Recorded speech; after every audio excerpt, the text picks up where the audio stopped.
O primeiro mês de 2019 mal chegou ao fim e já temos uma catástrofe de proporções incalculáveis. O rompimento da barragem de Brumadinho tirou centenas de vidas humanas e comprometeu o meio ambiente de maneira irreparável. Infelizmente, desastres naturais como esse fazem parte da história do Brasil, com tragédias dessa magnitude cada vez mais frequentes, seja com fogo, vento, água ou terra. Hoje, no Laboratório 2000, vamos conhecer alguns dos acontecimentos mais destrutivos do Brasil.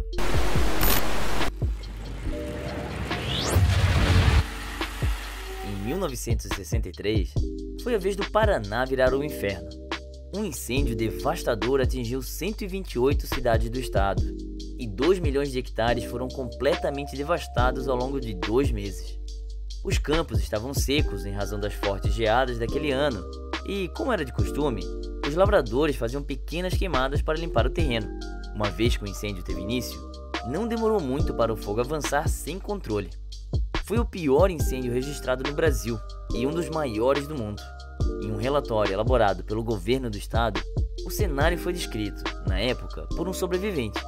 O demônio reinou por aqui e trouxe todo o fogo do inferno com ele. Outros incêndios marcantes da nossa história incluem o edifício Joelma, em 1974, a Boate Kiss, em 2013, e o Museu Nacional, em 2018.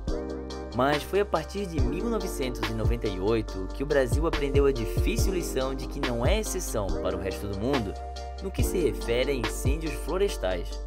Com essas palavras, começava o relatório oficial do IBAMA sobre o grande incêndio de Roraima, que consumiu mais de 1/4 do estado naquele ano, principalmente por causa da derrubada de florestas da região.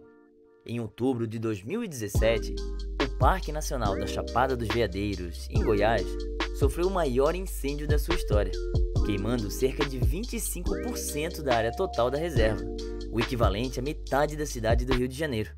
Caso tivesse ocorrido antes da última ampliação do parque, em junho do mesmo ano, um incêndio, que durou 15 dias, teria destruído entre 80% e 90% da vegetação. Vale lembrar que a Chapada tem uma das maiores biodiversidades do mundo. Acredita-se que o incêndio tenha sido criminoso, provocado por fazendeiros insatisfeitos com o aumento do tamanho da reserva.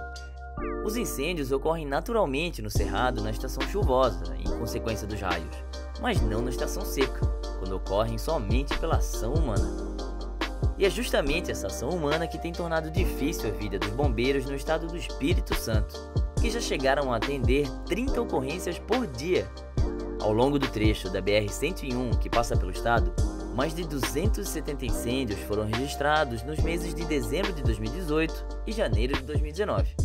A falta de chuva e o clima seco têm contribuído para agravar a situação, mas os bombeiros afirmam que mais de 90% desses incêndios acontecem por causa da ação humana, seja por alguém que bota fogo no lixo ou joga guimba de cigarro perto da mata, por exemplo. Que feio, hein? Pois é, de acordo com dados do INPE, a ação humana ainda é a maior causadora de incêndios florestais no Brasil. De janeiro a setembro de 2017, foram detectados 185 mil focos de incêndio em florestas brasileiras. E é melhor não torcer para o vento levar o fogo para longe.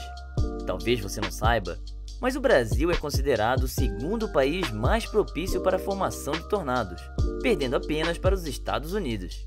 Isso acontece porque o país faz parte do Corredor dos Tornados da América do Sul.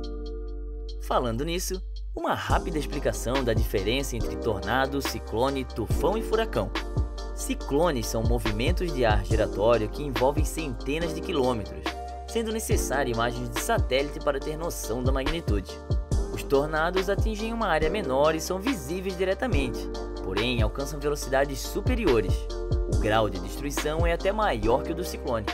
Já tufões e furacões são tipos de ciclone que receberam nomes diferentes, baseados apenas na localização geográfica onde ocorrem.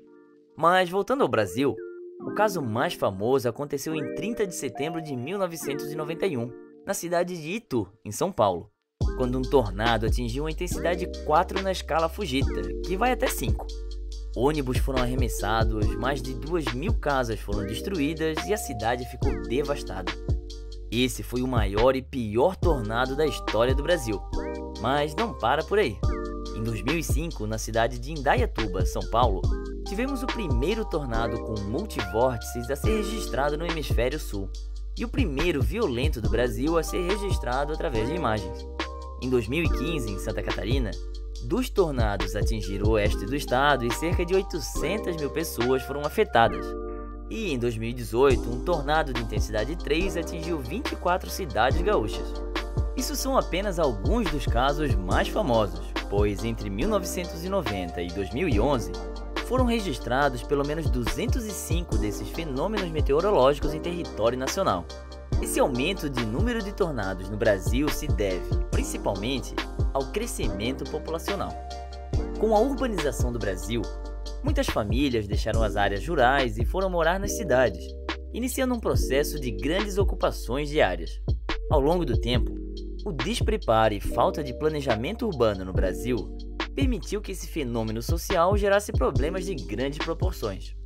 Nas últimas décadas, foi alarmante as inúmeras tragédias relacionadas com desastres naturais. E, por mais intenso que sejam os fenômenos, a falta e as más condições da infraestrutura no país tornam ainda piores os problemas a serem enfrentados. Praticamente todas as regiões do Brasil já sofreram com inundações. Popularmente usa-se o termo enchentes, mas há uma linha tênue que diferencia enchente de inundação. Na primeira, o nível da água aumenta, porém sem que isso gere o transbordamento. Quando isso ocorre, estamos lidando com uma inundação. Todo rio ou corpo d'água tem uma área em volta que costuma inundar em determinadas épocas do ano. Portanto, essas inundações, também chamadas de enchentes, são muito comuns. O problema é que, com o crescimento desorganizado das cidades, que não respeitam esse limite natural de transbordamento, esse fenômeno natural pode causar transtornos e destruir muitas vidas, como na enchente de Porto Alegre em 1941, no Rio de Janeiro em 1966, ou em Santa Catarina em 2008, quando cerca de 60 cidades e mais de 1,5 milhão de pessoas foram atingidas. Em 2011, uma enchente com deslizamento de terra no Rio de Janeiro matou quase 1.000 pessoas e deixou cerca de 35 mil desalojadas. Uma tragédia que muitos compararam com a do ano de 1967, quando um grande deslizamento de terra na região da Serra das Araras soterrou 1.700 pessoas e apenas 300 tiveram seus corpos encontrados. De acordo com o Ministério da Ciência e Tecnologia, deslizamentos de terra são a maior causa de mortes por desastres naturais. De 2008 a 2011, cerca de 2.500 pessoas morreram assim. E tudo indica que, se depender de certas empresas, esse número só vai aumentar. Em novembro de 2015, o rompimento de uma barragem de rejeitos de mineração causou uma onda de lama de 18 metros de altura que destruiu Bento Rodrigues, em Minas Gerais, e contaminou o Rio Doce. Apenas um mês depois, foram retiradas 11 toneladas de peixes mortos. Uma barragem ou represa é uma barreira artificial construída para a retenção de água em grandes reservatórios, normalmente para abastecer zonas residenciais, industriais e para a produção de energia elétrica. No caso da barragem de Fundão, ela acomodava rejeitos provenientes da extração do minério de ferro, retirado de minas da região. Esse foi o maior desastre ambiental do Brasil. E acredita-se que o efeito dos rejeitos no mar continuará por pelo menos 100 anos. Aqui na Terra, nem precisou passar tanto tempo.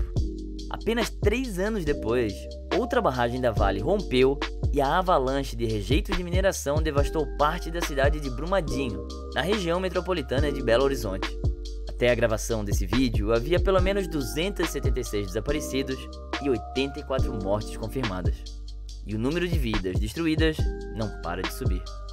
Quando desastres como esses acontecem e os responsáveis não enfrentam as consequências, deixando um rastro de destruição para trás, devastando áreas inteiras de florestas, poluindo rios e contaminando o solo em prol de um consumo desenfreado e retorno financeiro, fica claro o poder de destruição não da força da natureza, mas sim da força humana.